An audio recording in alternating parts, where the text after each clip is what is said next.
It's all covered in today's China Truths. June 4th marks 36 years since the Tiananmen massacre, but today, Tiananmen Square is still under siege. Police, soldiers, and plainclothes agents flood the streets. Security checkpoints line every few steps, creating a chilling atmosphere of fear and control.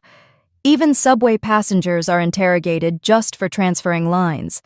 A Beijing local says surveillance this year is tighter than ever, stricter even than during previous anniversaries. Travelers are stopped, scanned, and ID checked, not only in central Beijing, but as far out as the Hebei border. Why such extreme control? Because the truth is dangerous. Despite a collapsing economy, mass factory closures, and vanishing foreign investment, the Chinese Communist Party spares no expense to silence dissent and erase history. As one citizen put it, "The moment you seek the truth, you've stepped onto the path of crime." So what are they so afraid of? Footage shared by netizens shows that at Baimiao checkpoint, a key route into Beijing, traffic has significantly declined. A tourist from another province complained, "Goodbye, Beijing, where everything must be booked in advance.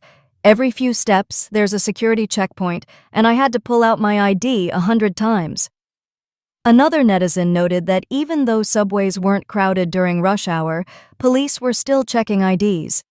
Veteran journalist Gao Yu posted on X that as the anniversary of the Tiananmen crackdown approached, domestic security forces moved in, tightened control, and silenced the online space. The next day, she announced she could no longer post and said farewell. In Hong Kong, stability maintenance was even more intense, as if even the grass and trees were soldiers.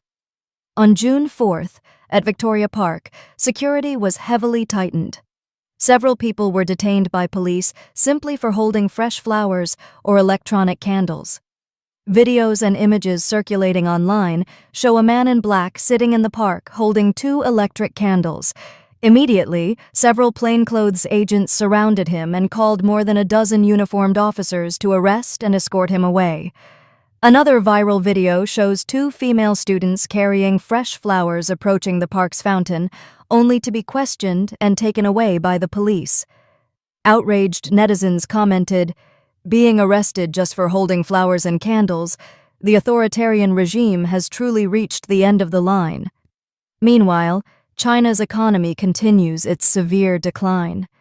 Scenes of desolation are seen throughout Beijing, with many businesses closed or suspended, streets empty, unemployment rampant, and public discontent spreading widely. What would our cities look like if all physical stores shut down? Today, I came across a shocking figure. The closure rate of physical stores has reached 93%. What does that mean? It's like leaving for work and coming home to find that on a street with over 100 stores, only a handful are still open. For a moment, you'd think you've come to the wrong place. Most shops can't survive more than 2 years.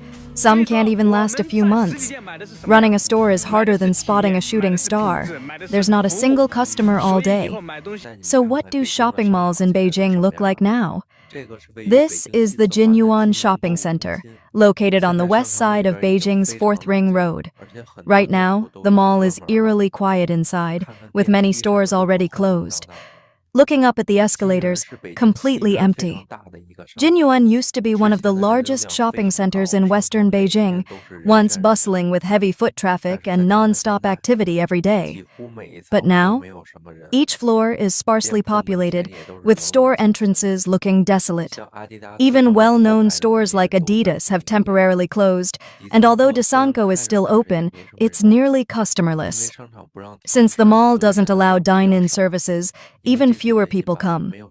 Understandably, with no customers, many shops have stopped operating. The parking lot, which used to be packed and hard to find a spot in, is now completely empty. Those who used to frequent Jinyuan know that parking spaces around the mall were once extremely hard to get, but now, this is all that's left. I visited Beijing today and felt a deep sense of change. The city is still Beijing, but it no longer feels the same. Many companies that once operated on the outskirts have moved downtown as rents have dropped sharply. from 15 yuan metropolis in Wangjing, Soho, to as low as 4 yuan, even within the Fourth Ring Road. People say it's hard to make money, and the environment is tough. Wealth is being reshuffled, but ordinary people have few chances.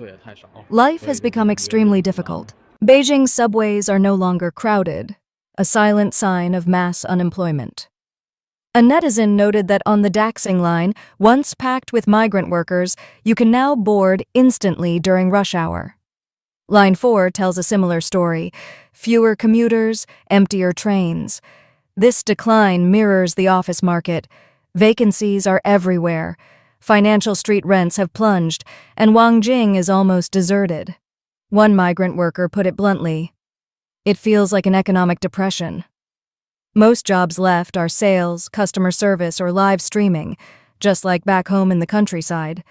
And the pay isn't much better than a fresh grad's. Is the real economy really this bad this year? Today I still feel stunned and shocked. It's now 7:20 p.m. Just look at the foot traffic in the mall. It feels like no one is there. Every floor is like that. The lights are bright, but there are only a few people. It seems like there are more staff than customers. Is this really the Mixi Mall? Why is it so deserted? Not a single person in sight. My God, this mall is truly bleak. A blogger named Beijing Coach Xiaowei posted a video lamenting the dire state of the passenger transport industry with no end in sight. He said that because Beijing's tourism is so quiet, long stretches of road are lined with idle buses, so much so that it's hard to even find a parking spot. Another netizen, Mr. Deng, also confirmed that the tourism sector is chillingly deserted, with parking lots for tourists completely empty. The gloom extends to events as well. A special media outlet covering the Beijing International Motorcycle Expo, despite usually putting a positive spin on things, admitted that the event was lackluster. Compared to previous years, both the number of exhibitors and visitors had dropped significantly. They acknowledged that empty praise is meaningless. This is simply the reality. Even the gig economy is struggling. A delivery worker shared that, to make 300 yuan a day, they have to work 12 hours and still barely manage. Sometimes they wait for orders in places like Shijingshan, Menlu, or the Zhongbu World area for 20 minutes without receiving a single task, and end up riding back into the city, empty. A small restaurant owner in an alley, Mr. Dong, also complained that business had fallen off a cliff, with the food and beverage industry taking a heavy hit. He felt that the situation was even worse than during the pandemic, and everyone agreed that the economy is in serious decline. How do migrant workers live in Beijing? Where are they now? With these questions in mind, I went to the largest labor market in Beijing, Makou, near the Yizhuang area, which used to be packed with electronic component factories. Over time, the area developed into a certain scale. Makou temporary job market welcomes you. As soon as I got off the vehicle, I saw small groups of workers gathered along the roadside, mostly men in their 30s or 40s, with a wide range of facial expressions and appearances. I was curious, can you really get work just by waiting like this? What happens if no job ever comes? There exists the greatest gap in this world: no pension, yet still having to work. Many have already passed the official working age, 60? Over 60? This year isn't going well. There are few jobs. If someone can work 10 or 12 days in total this year, that would already be considered quite good.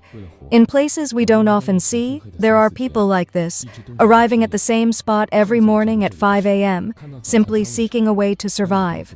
For the sake of survival, some are willing to start waiting at 3 or 4 in the morning in total darkness, until the sky finally brightens. A 26-year-old woman from Hebei works in Beijing, earning 6,000 yuan a month. Half goes to rent, and she lives on just 800 yuan. I've given up socializing. Low desire living is peaceful. I cook all my meals, keeping each under 10 yuan. My job is 6 days a week, no insurance or housing fund, and I work until 9 p.m. Even when I'm exhausted, I still cook after coming home. Who's struggling in Beijing today? mostly college graduates from other provinces, renting with no permanent residence. Many are burdened with debts of 200,000, 300,000 yuan, often from online loans they hide from family. They face huge pressure, constantly juggling just to survive. Beijing and Shanghai facing major issue together. Li Jun, an independent TV producer, made a statement during NTD TV's Elite Forum program, highlighting Shanghai's economic performance in the first half of this year. The city's economy exhibited a notable growth of 9.7% compared to the same period last year when it was under closure due to pandemic restrictions, reaching an impressive 2.13 trillion yuan. However, it is essential to acknowledge that Shanghai's GDP in the second half of last year was recorded at 2.53 trillion yuan. During that period, the city was still gradually emerging from lockdown measures, which impacted the GDP, resulting in a slow recovery. Significantly, this year, with the complete lifting of restrictions, Shanghai's GDP surprisingly declined by 16% in comparison to the second half of last year. This substantial decrease signals a considerable setback for the city's economy, suggesting that Shanghai has encountered some profound challenges. He mentioned in the online post titled "Shanghai has become like this. We are very sad that the person who posted it is likely from Shanghai. The reason being, his friend visited Shanghai, and he decided to show his friend around the city. However, to his surprise, they came across scenes of decline, which left them disheartened. He specifically highlighted 3 places that were particularly representative of this situation.